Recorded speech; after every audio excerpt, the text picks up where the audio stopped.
Carolina rice, 5-pound bag, only $5.39. All stores open Monday through Saturday until 10 p.m. and Sunday 9 a.m. to 7 p.m. for your shopping convenience. You can count on us. Live from Bermuda Broadcasting, this is ZBM TV9 News. Good evening, everyone. It's Thursday, June 22nd, 2017. I'm Diane Brewer, and thank you for joining us tonight. Topping our news, Bermuda's international business practices once again under attack by the European Union, according to Finance Minister E.T. Bob Richards. Jasmine Patterson brings us the latest. During a press conference, Minister Richards explained that government was emailed by the Code of Conduct group within the EU in Brussels, requesting that we complete a compliance questionnaire by a July 7th deadline. The stakes are high, he says, because any external entity that compromises international business threatens jobs and loss of revenue streams locally. Bermudians should regard this Code of Conduct group as the EU blacklist group. The email contained a questionnaire about the way Bermuda conducts its business internationally. The deadline for our response is July 7th. If we do not answer the questionnaire, we will be deemed to be non-compliant. The questionnaire is designed to lead to a predetermined conclusion that Bermuda is a tax haven that is harmful to the global economy and the EU in particular, and therefore should be placed on an economic blacklist. Mr. Richards understands Bermuda is not the only jurisdiction to have received the questionnaire. However, he says this action comes despite the OECD and Financial Action Task Force to combat money laundering already concluding Bermuda not harmful after a previous threat was launched in 2015. Bermuda does not hide beneficial ownership from tax, regulatory, or law enforcement agencies. Bermuda does not create structures designed to obscure where income is earned. Bermuda is not the jurisdiction of choice for hundreds of thousands of multinationals seeking to create shell corporations. Other jurisdictions are. But scapegoating Bermuda plays well in some European countries for political reasons. It also assumes that Bermuda is weak and defenseless. We are not. We will fight. While he says Brexit has significantly reduced the UK's influence in Brussels, the government will now rely on overseas support. The government will therefore aggressively defend Bermuda. We will do so with the support of our private sector partners and our overseas-based friends with whom we work. We are pulling together all the resources necessary to beat back this latest threat. This includes the Association of Bermuda Insurers and Reinsurers, known as ABIR, the services of a London-based law firm to support our position, and Bermudian experts within the civil service and Bermuda's regulatory bodies. Our first priority is to answer the questionnaire clearly and logically. If there are biases in the questions, we will point them out. The finance minister also pledging to share the questionnaire with the public in due course. Jasmine Patterson reporting for Bermuda Broadcasting News. Meantime, 2 more candidates rolled out today for the opposition Progressive Labor Party. It was announced today at party headquarters at Alaska Hall that former Bermuda Housing Corporation Chief Vance Campbell will run in Smiths West, and Reverend Emil Gale Dill will compete for the party in the OBA stronghold of Paget West. Growing up in Bermuda, my mother set high standards for us. She worked very hard and expected much from us. Any attempts by us to resist her plans to drive us forward, thankfully, met with failure. Thank you, Mom, for having the vision to see the end whilst I was plodding my way through the beginning. Today, I am pleased and honored to stand as the Bermuda Progressive Labor Party candidate for Constituency 9, Smiths West, offering myself in service to my community and thereby setting a high standard for my kids to follow. Some would say that in some ways we best represent a microcosm or replica of the two Bermudas that we have heard so much about lately. However, I am courageous enough to believe that together we can bridge the huge divide. I believe that the people of Paget West and Bermudians in general are people of heart who truly love Bermuda, and that you are committed to making our island a place where all of its residents can feel safe. I believe that you want each Bermudian to have access to a living wage that allows them to have a decent standard of living. You can count on us. Save $2 on juicy red whole seedless watermelons, $14.99 each. Save half price on fresh boneless pork chops, $3.49 per pound. Kraft barbecue sauce, only $2.09 for an 18-ounce bottle. Buy one, get one free Lay's stacked potato chips, 5.7-ounce package, 2 for $2.42. Drink the real thing, Coca-Cola soda, 2-liter bottles, just $3.99. All stores open Monday through Saturday until 10 p.m. and Sunday 9 a.m. to 7 p.m. for your shopping convenience. You can count on us. University grads, are you a captain, a navigator? Well, we want you. The HSBC Graduate Development Program is seeking talented university graduates to shape the future of our clients, all while discovering new opportunities and exploring all that HSBC has to offer. The application period is open from June 19th to July 14th, and the program starts September 2017. For more information on the program, go to about.hsbc.bm/careers. In today's police blotter around 8 p.m. Wednesday, June 21st, Marine Police responded to a report of a vessel on the rocks with an unconscious man aboard at Gibbet Island and Flats off North Shore Road, Smiths Parish. On officers' arrival, the 52-year-old man, believed to be from Devonshire, regained consciousness. He was then arrested on suspicion of operating a boat while impaired and transferred to a waiting ambulance for transport to the hospital, where he was medically assessed and later discharged. At last check, the 52-year-old had been released on police bail pending further inquiries. Meantime, counterfeit Bermuda $50 and U.S. $100 notes are still circulating.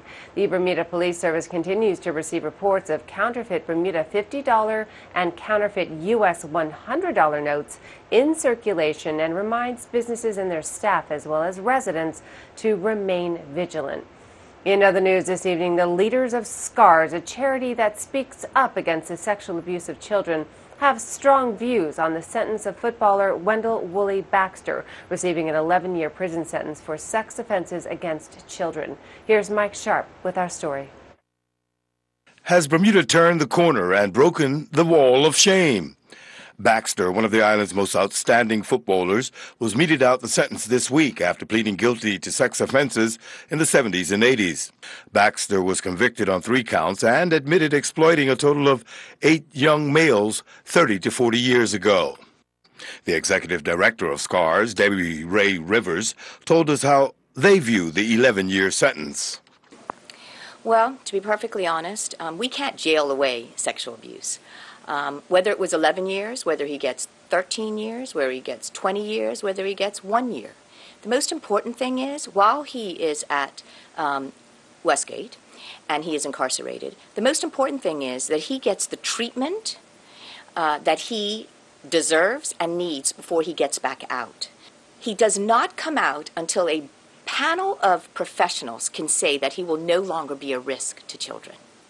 Because we can, our words are important, but if we don't back that up with action, in other words, saying sorry is important and having remorse is important, whether it's genuine remorse or whether it's remorse that says if I respond this way, maybe I'll get a lesser sentence, maybe people will forgive me. That's all important, but the most important thing is that he is provided with tools so that when he does get out, he is no longer a threat to children. That's what SCARS cares about. People have to understand that this crime affects people for the rest of their life, and it's a challenge that they have to overcome.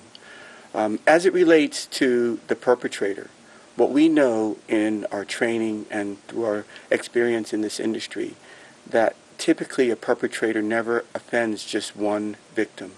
They have multiple victims. It's just the first one that they may be caught. Debbie Ray Rivers was asked, do the stats show that perpetrators were victims at one stage? I'm a survivor of sexual abuse, and I have never had a sexual thought of a child. But research does show that many offenders who abuse have been either abused, rejected, or abandoned in their life. This goes back to their childhood, and I think that's where we have to really find out the root cause of what causes a person to do this. As far as we know, there is no sex offender gene that scientists have discovered, so there has to be some pain behind this. I think in this case, the fact that there was an admission is really the first part of healing, because many sex offenders will deny or minimize their abuse. So this, if there's any bright light in this, it's that this person has confessed, and confessed more than he needed to by saying that there were other victims. So that is a bright light. Should a pedophile list be made known to the public and residents warned when they move into their neighborhood? Most sex offenders are not on lists. We have to do things outside that list to really protect children in our world. And so a list is important if we don't have other things in place, like mandated treatment, that perpetrators cannot work with children and be around children alone. That needs to be set in stone before a perpetrator gets out of prison. Do you have policies in place? For example, we talk about the rule of 3, which is 2 adults, 1 child, 2 children, 1 adult, 3 children, because we know that one-on-one creates the greatest risk to our children. And so there's a lot of things that we can do that minimize the risk. And I'm Mike Sharp with Bermuda Broadcasting News. And the Bermuda Football Association notes the recent conviction and subsequent sentencing in the courts. A spokesperson says, quote, "We hope that this brings closure for the 3 men and their families and signals the beginning of the healing process for them. The Bermuda Football Association applaud the bravery of these men and reiterate our call for any others who are suffering in silence to seek out the helping organizations and the judicial bodies, as we believe these cases are a matter for the courts of Bermuda, as there's no statute of limitation on cases of child abuse. The BFA will continue to introduce policies and programs like GLAD, BAS-BEC, coach education, licensing, and our club licensing program. The SCARS and first aid requirements contained in these initiatives help to ensure our players can learn the game in a safe environment conducive to football development. Our clubs are well on the way to achieving the requirements for club licensing, as a list of SCARS and first aid trained persons grows exponentially. In a further step, the BFA has asked for child and welfare officers to be assigned to each organization that has programs for vulnerable persons. Our goal is to work with the Department of Social Services to have this in place before our youth season commences in September. We believe this step is a must for youth organizations operating in Bermuda, end quote. In other news, the Bermuda Trade Union Congress has unveiled its 2017 Workers' Agenda to appeal for the next government to commit to its recommendations. Jasmine Patterson has a look at the document. The Bermuda Trade Union Congress, in a press release, say Bermuda has been experiencing a declining Bermudian workforce, high levels of youth unemployment, wages below the low-income threshold, deteriorating quality of life due to stagnant wage growth, and an increased dependency of able-bodied persons on social assistance. To remedy these issues, they suggest the island introduce a livable wage for a number of reasons, including the reduction of income inequalities in Bermuda and to increase the government's tax revenues. Furthermore, in the agenda, they say the next government should introduce a workforce development plan, as well as bridge programs and mentoring schemes to help improve the youth unemployment figures. An unemployment insurance program, they say, will provide temporary partial income replacement to unemployed workers. Cost of living adjustments would ensure that employees maintain their purchasing power, as they argue public service employees have shared in the sacrifice for over half a decade while their wages have remained stagnant.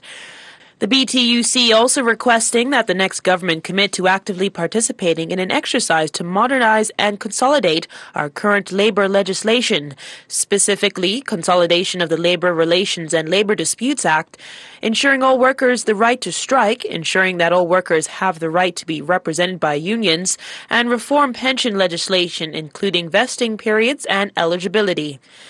Additionally, they'd request that May 1st be recognized and celebrated annually as International Workers' Day. And the BTUC says they look forward to seeing the recommendations made by the Labor Advisory Council Subcommittee on Labor Law Reform. Jasmine Patterson reporting for Bermuda Broadcasting News. Okay, beachgoers, take note. The Ministry of the Environment wishes to advise the public to take extreme care while in or near the ocean when the Portuguese man-o-war is present. There are currently reports of Portuguese man-o-war on Horseshoe Bay on the south shore. The Portuguese man-o-war can be identified by a bluish gas-filled float on top of the water. Its long tentacles drift below the surface of the water, and often they are difficult to see. These tentacles cause very painful stings. Stay away. Do not touch the Portuguese man-o-war, even if on shore, as the tentacles can still be very venomous and very painful. Turning to weather news, sunny with a few possible showers. For our Friday, here's the latest from AccuWeather headquarters. AccuWeather is presented by BF&M Insurance Group. We now go to AccuWeather headquarters. This forecast is brought to you by the BF&M Insurance Group. And we did see a front, here it is, stall just west of the islands. With that, we certainly saw some cloud coverage and even some showers in the forecast. We do have high pressure in place, though. So for now, we are going to stay dry. That is until the next front heads in our direction. That's going to happen a little bit later on for the beginning of our work week. So for tonight, it's going to be just some showers, 82 degrees across the island, humidity 75%, winds out of the west from 10 to 14 knots. Water temperature is nice and warm, 83 degrees. So if you're swimming, should feel very nice for you out there. Waves inside the reef up to a foot and outside getting a bit choppy, 4 to 5 feet. For tonight, we're expecting it to be mostly cloudy. I wouldn't be surprised if there's a shower or two, 76 degrees for the temperature, and tomorrow a passing morning shower, otherwise cloudy and very humid conditions. 83 degrees for the temperature. Now our tide times, the first high tide is 7:58 p.m. tonight. The second one, 8:20 in the morning on Friday. And if you are heading home or if you're just taking off to go somewhere else, we have a couple other forecasts to tell you about. Your getaway forecast, we are expecting some showers in Toronto, New York, and Boston.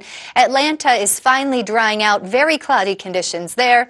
In Miami, it's a nice day. Same story for London. So we shouldn't have too many flight delays if that is what you're concerned about.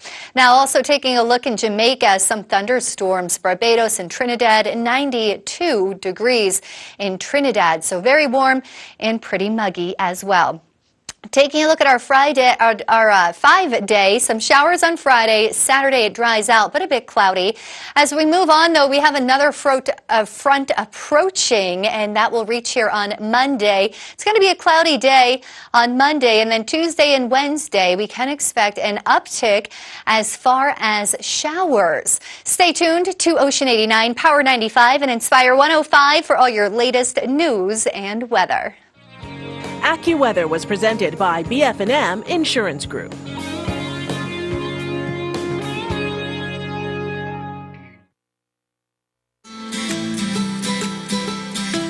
This spring, as you make the transition from your living room to your patio, bring a touch of class to your outdoor living space with a new patio set from Big Savings Zone. Our new line of outdoor furniture features a wide range of sectional sofas, round and rectangular dining tables, as well as matching chairs and umbrellas. Ashley's outdoor furniture is crafted for comfort and durability, boasting a state-of-the-art rust-free finish for years of enjoyment. Exclusively available at Big Savings Zone, Southside St. David's. They say you play basketball, you play football, you play tennis, but you can't play boxing. You have to fight. I remember the night it went completely downhill. It was a massive tumor that had wrapped itself around my spine, and Dr. Hartle, who was my surgeon, he aced it. They resurrected me. On August 9th, 2014, I became the WBA middleweight champion of the world.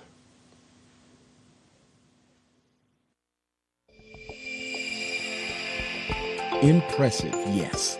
And now more common to see these newer high-tech, energy-efficient buildings around us. Ever thought about how they're maintained? The facilities management field is a rapidly growing profession. Work experience is a must, but there comes a point where it can only take you so far. This is where BOMI's FMA program can help you reach the next level. It is an industry standard. It's recognized throughout the United States and Canada in particular. As a matter of fact, the accreditation comes through Canada and the United States. Today's buildings rely on technology to maximize mechanical systems. The FMA program helps you understand how these technologies work in order to reduce your operating costs. The FMA designation opens a world of opportunities. Contact the college today at 239-4099 or at college.bm/PACE. Welcome back. 20 young people from schools around the island were today recognized for their participation in a unique leadership program set to start this summer. The scheme is called the Future Leaders Program, in which students will explore some of the social challenges in Bermuda through academic study, hands-on education, and meaningful service to organizations to develop knowledge and experience.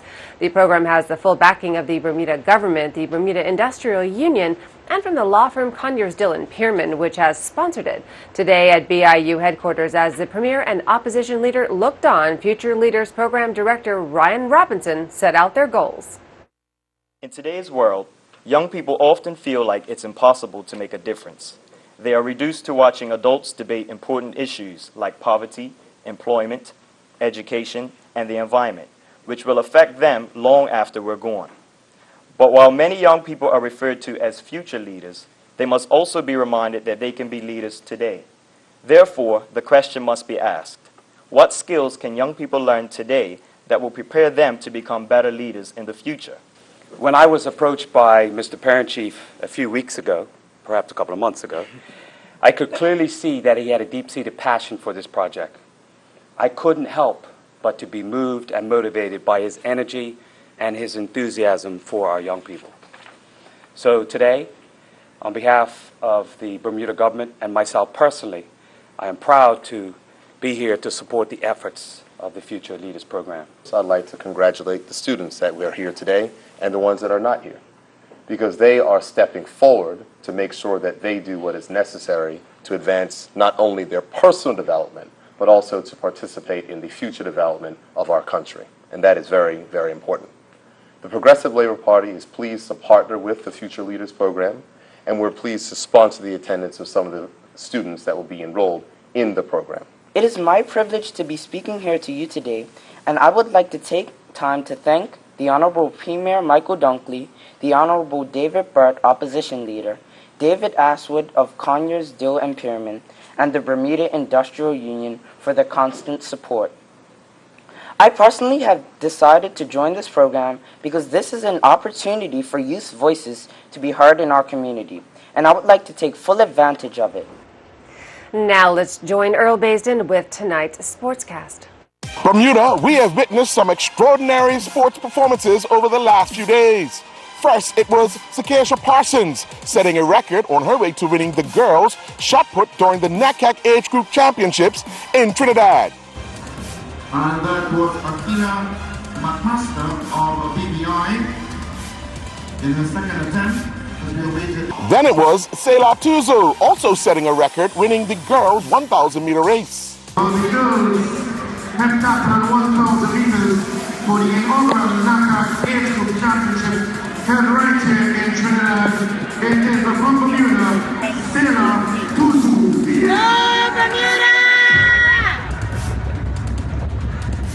Then we witnessed Stephen Dickinson winning his 20th Edward Cross long-distance race.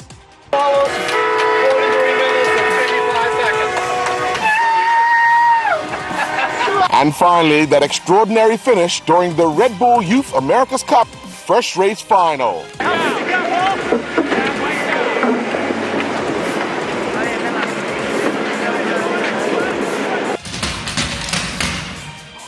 News coming out of London that USA Cricket has been expelled by the ICC. This was during their AGM. After 52 years of being an associate member, ICC have expelled USA Cricket. What this means for the under-19 tournament and cricket going forward for the country is yet to be decided. Trott, who plays for West Ham United, has recently completed a training camp with the England under-19s as they prepare for this summer's UEFA European Under-19 Championship finals in Georgia. Trott tells us a bit about the training camp. First training camp was quite tough because obviously getting used to the weather. So we had a trip to Spain, kind of climatized the new weather that will be in Georgia as well. So it was quite a big test. It was a good 6 days, I think, though. So hopefully next camp I'll do well and hopefully I'll start on the next championship. Luke Sterling, David Leader, and Trey Mallory took to the courts for the first-round doubles matches of the JITIC Under-18 Regional Championships going on in Trinidad. Leader and Sterling teamed up to defeat Capayo Marshall and Romani Mayers from Barbados in 3 sets, 4-2, 2-4, 10-4. Mallory teamed up with Russell Armstrong from the British Virgin Islands, and the pair went down in straight sets, 5-3, 4-love to Manuel Alonso and Patrio Nito from Mexico. 18 boats went to the start line for race day 7 of the 2017 Wednesday night sailing series that begins and ends in the Hamilton Harbor. Nasty Madison crossed the line first with a time of 1:02.20, and with their corrected time of 1:08 flat, saw them finish first on the night. Roberta was the second boat to cross the line, clocking a time of 1:30.06, and with their corrected time of 1:39.56, saw them finish 16th on the night. The third boat to cross the line was Smokin'. They clocked 1:30.19, and with their corrected time of 1:23.30, saw them finish in second place. Yobster, with the corrected time of 1:25.39, rounded up the top 3 finishers on the night after clocking a time of 1:31.22. The Bermuda inline bowl hockey season resumed with a triple header at the PCC hockey rink that produced 28 goals. In the opener, Canada defeated USA 6-5, but they needed a shootout to do so during regulation time. Jeremy Esty scored all 5 goals for Canada, while the USA got 2 goals from Josh Bush and Brian White. Jeffrey Engelman scored the other. In the shootout, Ryan Wilson would get the all-important goal for Canada to record the win. Canada then returned to defeat Sweden 5-3, and then Sweden would come back and defeat USA 5-4. Youngster Kenny Lejour was one of a handful of international golfers playing this week at the Press Thornton Future Masters Golf Tournament. Lejour took to the links and shot an opening round 80 and will need to shoot a low round on day 2 to make the cut. Recently, the Denton Hurdle Memorial Awards were handed out, with senior school girls winner Micah Pawn highlighting some of her sporting accomplishments during her years at Cedar Bridge. Well, first off, for the football, I played for both national teams. I played for the U20s, and right from S1, I played for the under-17s, straight up to U20s women. Selah Tuzo won the award for the middle school girls, having won the award at the primary school level, and she highlighted some of her standout performances. I'd like to say that one of my biggest accomplishments is definitely qualifying for CRIFs at the age of 12, but winning the mid-24 race and all those other things, some other things that I would say that's one of my best accomplishments. Nairobi Mills, the middle school boys winner, says you get out what you put in. Well, as most say, practice does make perfect. So I think that as well with my track, as me succeeding in my track, I think my cricket also has a part to play. So I think like me being good at both sports all around is what helped me. And then I think, so I would consider myself like a coach. I like to help youngsters with both sports. So I think that might have also helped me with the judges as well. And I'm Earl Baisden with Bermuda Broadcasting Sports. Open 9 to 7, Monday to Saturday, on 41 Victoria Street in Hamilton for your home appliance and hardware needs. Sears, washers and dryers, refrigerators and freezers, gas ovens and electric ranges, a large array of Craftsman tools and accessories, lawn and garden tools, fitness equipment, outdoor furniture, barbecue grills, and much, much more. Open 9 to 7, Monday to Saturday. Sears, bringing Bermuda the best variety at everyday low prices. If you're looking for extra savings and free benefits with car insurance and home insurance, Colonial has just the cover you need. There's a free $250 gift voucher for new home insurance customers too, and 10% car insurance discount if you have home insurance. With a claim service that's quick and friendly. We call it Cover Without Added Costs. Call for a quote on 296-3700 or visit cgigroup.com. Colonial, where people come first. And that's our newscast for tonight. I'm Diane Brewer. Thank you for joining us. On a programming note, please stay tuned this evening at 8 p.m. on ZBM TV 9 for Wetco's promised second video on West End restorations and improvements. Once again, that airs tonight beginning at 8 p.m. Good night, Bermuda.